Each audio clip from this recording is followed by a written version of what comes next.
मित्रांनो, तुम्ही जे ठिकाण पाहत आहात ते ताजमहल नसून छत्रपती संभाजीनगर मधील बीबी का मकबरा आहे।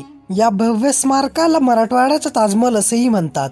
हा मकबरा मुघल सम्राट औरंगजेबाचा मुलगा आजमशहा याने 1657 ते 1661 दरम्यान आपल्या आई दिलरास बानो बेगम हिच्या स्मरणार्थ बांधला होता।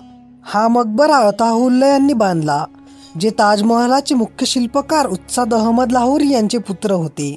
यामुळे ताजमहल आणि बीबी का मकबरा यांच्यात फक्त दिसण्याचं नाही तर रक्ताचंही नातं आहे। हा मकबरा 25 एकर जमिनीवर पसरलेला आहे। मुख्य घुमट संपूर्ण संगमरवराचा बनलेला आहे। बीबी का मकबरा हा ताजमहलापेक्षा 30% लहान आहे।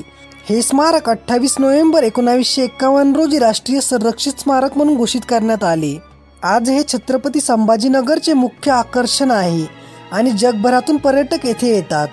मित्रांनो, तुम्ही या ठिकाणी कधी गेले आहात का? आम्हाला कमेंट बॉक्समध्ये नक्की सांगा।